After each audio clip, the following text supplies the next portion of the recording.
¿Qué tal? Buenos días, bienvenidos, bienvenidas a una nueva clase audiovisual. Hoy para cerrar un poquito lo que tiene que ver con la campaña del desierto que habíamos dejado abierta la semana pasada y en donde nos proponíamos de alguna manera llevar adelante la construcción del Estado argentino bajo los términos que se le daban en ese tiempo entre civilización y barbarie, que era el término más publicitado en la actualidad de Domingo Sarmiento, y el orden y el progreso, la búsqueda de un Estado que no estaba explorado, la búsqueda de un Estado que necesitaba ampliar sus rumbos. Entonces, en ese marco entendían que el sur de lo que era el país aún no había sido realmente capitalizado por el Estado Nacional. Entonces en 1878 se lanzan ¿cómo explicarlo? Se lanzan a darle un cierre final a una evolución de años que se había iniciado en el 33 con Juan Manuel de Rosas, ¿sí? Y que ahora ya definitivamente se le daba el marco militar para poder acopiarse el Estado de todas esas tierras que pertenecían a otras personas, ¿no? Que estamos hablando de sociedades indígenas que fueron asesinadas para obtener tierras que después iban a ser vendidas. Entonces, en el 78 podríamos decir que comienza la culminación de un proceso iniciado en los tiempos de Juan Manuel de Rosas, ¿no? Rosas lo que había hecho era incursionar militarmente o alternativamente con alguna negociación para obtener, por ejemplo, el apoyo de indios amigos, entre comillas, ¿no? Que eran los indios que se formaban alrededor de la figura de Juan Manuel de Rosas a cambio de tratados y obtención de beneficios. Y otros, que eran los que se negaban a ceder tierras, terminaban siendo, embestidos por una guerra que llevaba a Rosas a poder acopiarse de esas tierras, ¿no? Bueno, en ese marco de situación se encuentra esta evolución final de lo que tiene que ver con una campaña del desierto que dejó sendas muertes, sobre todo de indios guerreros, ¿sí? Cuando nosotros hablamos de la construcción del Estado Nacional hacia el sur, tenemos que pensar indefectiblemente que ese lugar estaba habitado por poblaciones que se dedicaban al cultivo, que se dedicaban a la vida comunitaria. Entonces, cuando uno habla de eso, trata de conceptualizar un poco lo que es el término barbarie y sinceramente no entra, no cuaja en los estándares de vida de estas personas que se podía llegar a entender por barbarie. Pero bueno, sabemos que en realidad el Estado Nacional tenía un objetivo primordial, ¿sí? No era solamente el Estado Nacional argentino, también habían otros. Yo les voy a dejar un videíto incluso de este tema que cuenta también cómo Estados Unidos o Chile construyeron su Estado a base de soltar a rienda suelta el asesinato de indígenas. Entonces, desde ese lugar, ¿sí? Desde la ampliación de un territorio, hablar de Estado Nacional y hablar de campañas para generar un Estado mucho más unido, también implica hablar de estas matanzas, ¿sí? Porque si nosotros hoy tenemos un Estado Nacional, no podemos decir que sea un Estado Nacional por el que no corrió sangre. Sangre interna, sangre donde entre unitarios y federales se mataban, se colgaban en las plazas, ¿sí? Las guerras civiles, chispeaba un poquito el fuego y saltaban las tropas a batallar por la provincia, por la ciudad, es decir, las dos repúblicas, los grandes enfrentamientos para obtener poder y a ver quién era el que más poder tenía. Entonces implicaban también el derramamiento de sangre. No podemos decir que el Estado Nacional no se hizo a sangre y fuego, ¿sí? Por otro lado, tenemos que entender que esa sangre también es la sangre derramada de estas personas que habitaban en el sur, ¿sí? Entonces, en el sur y en el norte, porque no vamos a dejar el norte de lado, ¿sí? Porque siempre nos enfocamos en lo que es la campaña del desierto hacia ese lado, pero también tenemos que hablar de otros tipos de campañas que se hacen también hacia el norte y que siguen en la actualidad, ¿sí? Desconociendo la figura de los verdaderos dueños de nuestra tierra, de los verdaderos dueños de donde nosotros un día dijimos vamos a formar un Estado Nacional, en algo que le pertenecía a otras personas. Entonces en la figura del otro se pierde la magnitud de esto que por ahí estoy diciendo y que no sé si estarán de acuerdo. que tiene que ver con la invisibilización del otro. Porque imagínense a estas personas, pónganse en el lugar de estas personas que ustedes un día forman parte de algo que les pertenece, de una tierra que es suya, de una tierra que es suya ancestralmente hablando, ¿sí? Y que no solo que la empezaron a perder progresivamente y que lo fueron matando primero los españoles y le fueron sacando tierras y fueron creando provincias, y que en la Revolución de Mayo y que tantas otras cosas, ¿sí? Imagínense esas personas que progresivamente fueron perdiendo su tierra, que aparte ahora venga un gobierno, ¿sí?, en pos de un Estado nacional y se las termina arrebatando, pero además sí, continuando, dando continuidad a una matanza, ¿sí?, que ya venía de tiempos de los españoles y que se había frenado. La verdad hay que decir algo cierto, que es que con Sarmiento se había frenado un poco lo que era la campaña del desierto. También teníamos otros problemas. Mitre se había lanzado a la guerra del Paraguay, a la inexplicable guerra del Paraguay. Entonces, en esa guerra, ¿sí?, la Argentina estaba preocupada por otra cosa.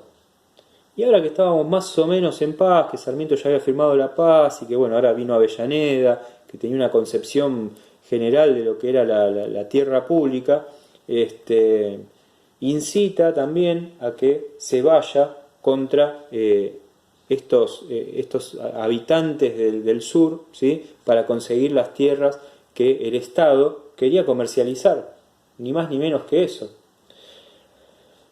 La conquista del desierto sirvió a la oligarquía, acuérdense que oligarquía es el gobierno de pocos, a la oligarquía para fortalecer en cuanto latifundistas, latifundio es la tierra, ¿sí?, y especuladora, incorporando a su haber increíbles extensiones de tierra que, en sus manos, sirvieron para frenar el desarrollo nacional, ¿sí?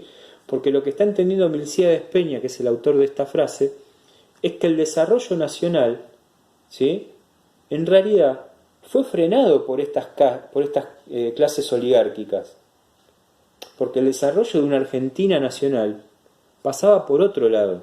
Entonces Milcíades, que como decía es un autor de izquierda, entiende que el Estado Nacional, ¿sí?, mirando hacia Europa o mirando los grandes capitales, en realidad lo que hizo fue frenar el avance justamente de esta palabrita, lo nacional, ¿sí?, y destruyendo en ese marco a estos otros que se habían invisibilizado y que aparte eran los verdaderos dueños ancestrales, como decía en principio, de la tierra. Entonces imagínense que alguien ahora venga y les diga, y encima te voy a sacar esto, ya te saqué todo aquello, y ahora te voy a sacar esto. Entonces ahí se entiende un poco más también por qué avanzaban hacia Tandil, por qué avanzaban hacia Sur estas sociedades que se veían totalmente amenazadas por la sociedad argentina, ¿sí?, de lo que entendíamos como sociedad argentina. Y por otro lado, la magnificación de un probable ataque de estas sociedades, ¿sí?, hacia lo que tenía que ver con la civilización, cómo la barbarie va a atacar a la civilización. Entonces ahí se cuestionaba la zanja de Alsina, se preguntaba cómo íbamos a hacer una zanja defensiva. Nosotros teníamos que atacar a los indios, no nos teníamos que defender de ellos, había que aniquilarlos, era la barbarie y hay que sacarla. Indios que se reconocían dentro del Estado Nacional y que por medio de convenios que ya habían tenido incluso con el propio Rosas cuando hablaba de los indios amigos y los indios enemigos, que ya había tenido una serie de tratados posteriores, ¿sí?, que participaban de alguna manera incluso reconociéndose como parte de un Estado que después los ataca, ¿sí? El Estado vendió a muy bajo precio más de 41 millones de hectáreas en una zona de enorme productividad agropecuaria, cuya propiedad se concentró en manos de un pequeño grupo de no más de 541 terratenientes. 541 terratenientes detentando 41 millones de hectáreas. ¿Entienden por qué Jóvenes por el Clima después va a reclamar a la sociedad rural que le devuelvan las tierras a los que verdaderamente les pertenece, pero aparte que dejen de sobreexplotar a los animales y que dejen de sobreexplotar la tierra, los recursos naturales que adquirieron bajo la sangre de otros a las que le pertenecía estas tierras? y que encima la están sobreexplotando. Entonces ahí viene el reclamo de hace un año atrás de los jóvenes por el clima, que fue tan criticado por los medios gráficos y de comunicación radial, televisiva. Ojo con los medios, porque los medios nos venden lo que quieren ellos. Nosotros tenemos que tener la habilidad de tener otras lecturas y otras formas de entendimiento de cuál es la racionalización del reclamo, para no caer en la trampa de lo que nos quieren vender y lo que nos quieren decir. Ya lo dijo respecto del coronavirus un médico, ¿sí? en pleno vivo de uno de los canales de televisión más importantes de la Argentina. Ustedes cuentan muertos y no cuentan los que se curan. Entonces, cuando nosotros estamos avanzando con un progreso de la sociedad, ¿sí? Porque se cuida, porque se previene, ustedes en sus casas encerrados les están contando cuántas personas se mueren en España. Entonces, crear caos no es tan difícil. Bueno, acá pasaba algo parecido. Los medios, como por ejemplo La Nación, que es el diario argentino de la actualidad, bueno, el diario La Nación fue creado por Mitre, era un panfleto político del mitrismo, explicaba esto de la civilización o la barbarie. Y entendía que a esos había que aniquilarlos como había que aniquilar federales, no le importaba, ¿sí? Entonces un medio de construcción masiva llegaba a las personas y contándoles que los indios los iban a atacar, cuando los que atacábamos éramos nosotros, o como nos estábamos defendiendo de lo que nosotros habíamos provocado. Bueno, ahí se magnificaba esta figura del indio que nos viene a atacar y que nos viene a robar lo que es nuestro. Entonces la sociedad quería que maten a todos. No toda, por supuesto. Entonces estos 541 terratenientes, apoyados por la oligarquía y que bueno, que vienen de tiempos anteriores, la ley de enfiteusis con Rosas, no me canso de decirlo, con Rivadavia, no me canso de decirlo, ¿sí? Tiene una explicación moral también. Cerrando el camino, una vez más, a la posibilidad de acceso a la tierra de los inmigrantes europeos del periodo. Es decir, les decíamos, vengan a la Argentina a trabajar, pero tampoco les podíamos dar tierra, porque esta tierra ya estaba recontra concentrada. ¿Se entiende? Entonces, este orden y esta administración ordenada por Julio Argentino Roca en lo posterior, primeramente por Avellaneda, tiene una invisibilización de sociedades, ¿sí? Que son milenarias en la estructura de un territorio, ¿sí? Que evidentemente cayó en las manos equivocadas. Pero la conquista del desierto sirvió para consolidar a la oligarquía y acrecentar su poderío, de modo que Roca resulta el ejecutor consciente de una política oligárquica y un verdadero héroe de la oligarquía. Por eso este Roca joven, ¿sí? Con el cual tienen que ceder muchos, y que después se transforma en presidente de la nación por esta concentración política que había empezado con Sarmiento, esta concentración política y militar que había dado comienzo con Sarmiento. Por eso este Roca, héroe nacional, termina también elegido como presidente, entre otros factores. Y como siempre digo, la línea sucesoria de presidentes que habían tenido alguna relación con lo militar, porque hasta Sarmiento, ¿sí? Había participado del ejército. Entonces no nos podemos olvidar de esto, ¿sí? Cómo construye dentro de la oligarquía un sistema de poder que lo erige como un héroe nacional a una persona que se había ido a realizar un genocidio, ¿sí? Fíjense la operancia de los medios, fíjense la operancia de la magnitud, ¿sí? Del ejercicio de la política también. Cuando ésta es utilizada para las conveniencias de unos pocos, ¿sí? Se iniciaba una etapa que tuvo como aspiración central la modernización capitalista de la nación. ¿Se entiende? Porque nosotros mirábamos hacia los capitales extranjeros. En cuanto a entender lo que era la modernización, mirábamos los capitales extranjeros, que nos invitaban amorosamente a correr en contra de los indios porque sabían que ahí estaba la concentración, ¿sí? Como lo había hecho Estados Unidos. Entonces, este es un proceso también que tiene una explicación dentro de lo que nosotros estamos construyendo de qué es un Estado nacional hoy en día, ¿sí? Y por qué hablamos de 24 provincias. Evidentemente antes alguien se la sacó a otros. Voy dejando ahí mis archivos para comentárselos, ¿no? ¿Qué le decía Alsina al Senado de la Nación en 1875. Si se consigue que las tribus hoy alzadas se rocen con la civilización que va a buscarlas, si se les cumple con lo tratado, en una palabra, si ellos, que sólo aspiran a la satisfacción de las necesidades físicas, palpan las mejoras en su modo de vivir puramente material, puede asegurarse el sometimiento que es inevitable. Se estaba hablando de someter por medio también de lo material a unas sociedades que eran comunitarias. ¿Se entiende?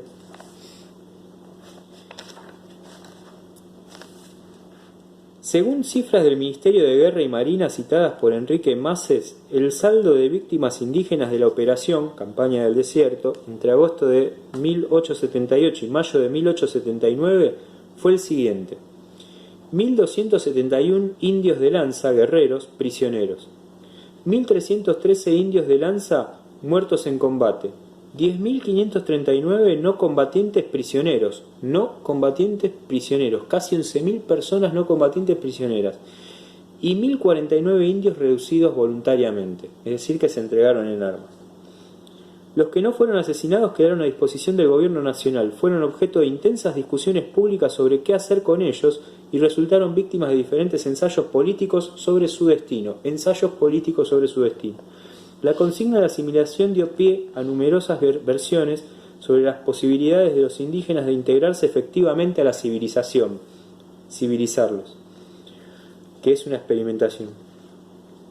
Proyecto de incorporarlos en colonias mixtas con inmigrantes y criollos, o bien de otorgarles tierras propias en zonas alejadas, tuvieron escasos resultados, por lo que terminó predominando el sistema de distribución, mediante el cual se repartían mujeres y niños en casas de familia para el servicio doméstico, mientras que los hombres adultos eran entregados para el trabajo con establecimientos de distinto tipo o incorporados a las filas del ejército, es decir, obligados a hacer lo que se les decía. Y ahora les voy a dejar algo muy particular. Con el tiempo las políticas seguirían otros rumbos, pero el destino de los indígenas vencidos estuvo marcado a fuego por las consecuencias de la conquista, para siempre, ¿sí? Para siempre estuvo marcado a fuego, le faltó decir a esto, ¿sí?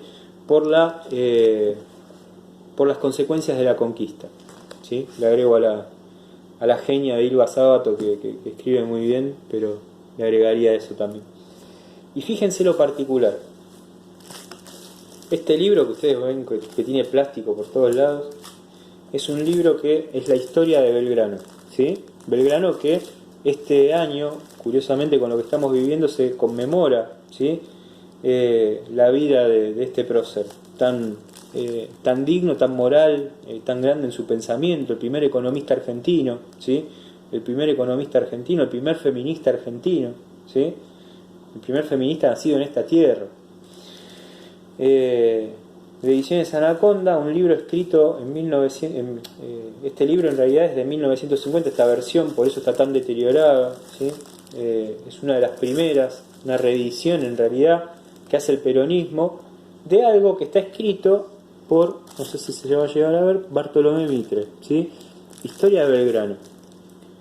Mitre, después de ser presidente de la Nación, se enfoca también en la construcción de la historia y entiende que la historia, Mitre es como uno de los primeros historiadores de la Argentina, Mitre entiende que la historia es lo que le da a la Nación, ¿sí? Una identidad, un pasado, ¿sí? No quizás pensando en el futuro, sino un pasado para construir el pasado heroico de la Nación. Acá viene Belgrano. Y acá también viene un libro que escribe sobre San Martín con datos muy precisos, muy documentados, ¿sí? Se expone y se pelea muchas veces con Vélez Sarsfield, en el Congreso sobre todo, pero además con cartas, con insultos. Algún día, si puedo, les voy a leer algo. Con insultos, con broncas, porque los dos, ¿sí? Hacían de la historia también una construcción identitaria. Y Mitre escribe sobre Belgrano, ¿sí? Hablando del heroísmo y la valerosidad de Belgrano, hablando de San Martín y la valerosidad de San Martín, hablando de estos héroes nacionales, estos próceres que llegaron a construir bajo su sangre, bajo su pobreza y su moral. Estamos hablando del mismo Mitre que habla de la barbarie, opuesto a lo que estos pensaban, porque ellos decían que los los nativos, ¿sí?, eran los verdaderos dueños de la tierra. Entonces el objetivo primordial de lo que era la construcción de la identidad de la Argentina se perdió de algo. Era lo que le querían vender a la sociedad. Una sociedad que necesitaba una identidad, una sociedad que necesitaba héroes nacionales. Pero se estaban olvidando de contar una parte, que es el pensamiento más expreso de estos próceres, ¿sí? Entonces fíjense también cómo a veces se nos pierde de vista el análisis social, político, económico, ¿sí?, de una tierra, de una nación. De hecho, la monarquía indígena que se propone alguna vez parte de estos próceres, ¿sí? Entonces entenderlos a ellos también es entender la cultura, la nacionalización de algo, ¿sí? ¿Qué queremos ser? ¿A dónde apuntamos? Entonces, hasta tanto no se reconozca en la memoria del Estado Nacional lo que verdaderamente pasó y atrozmente pasó con nuestros indígenas del sur, es desconocer qué estaban pensando ellos también. Que eran unos avanzados, porque Belgrano ya para esta época no está. Belgrano lo piensa en el marco de lo que son las revoluciones. Belgrano lo piensa en el marco de su desaparición incluso, porque después de haber sido el Belgrano reconocido, el que peleó en el norte valerosamente, Belgrano pasó al ostracismo y nadie se acordaba de él. De hecho, en el diario sale una columnita chiquitita que hablaba sobre la muerte de Belgrano. Entonces, como un tipo tan magnánimo, ahora reconstruido por Bartolomé Mitre, que en eso hay que concederle un mérito, ¿no?, pues que recupera la historia de Belgrano y la historia de San Martín, como es puesto también al servicio de una identidad creada, ¿sí?, bajo un parámetro en el cual la omisión de algunas cosas que decía este prócer se hace evidente, ¿sí? Bueno, eso es lo que les quería enmarcar hoy en la figura de lo que es la construcción del Estado Nacional, la figura de la construcción de lo que es la oligarquía, el gobierno de unos pocos, y cómo detentaron durante mucho tiempo el poder económico y lo siguen haciendo al día de hoy, porque ya les he nombrado algunas familias muy acomodadas de la actualidad, como los Anchorena, Primo de Rosas, que han tenido esta suerte, ¿sí?, de haber podido concentrar este poder y hacerlo cada vez más evidente, ¿sí?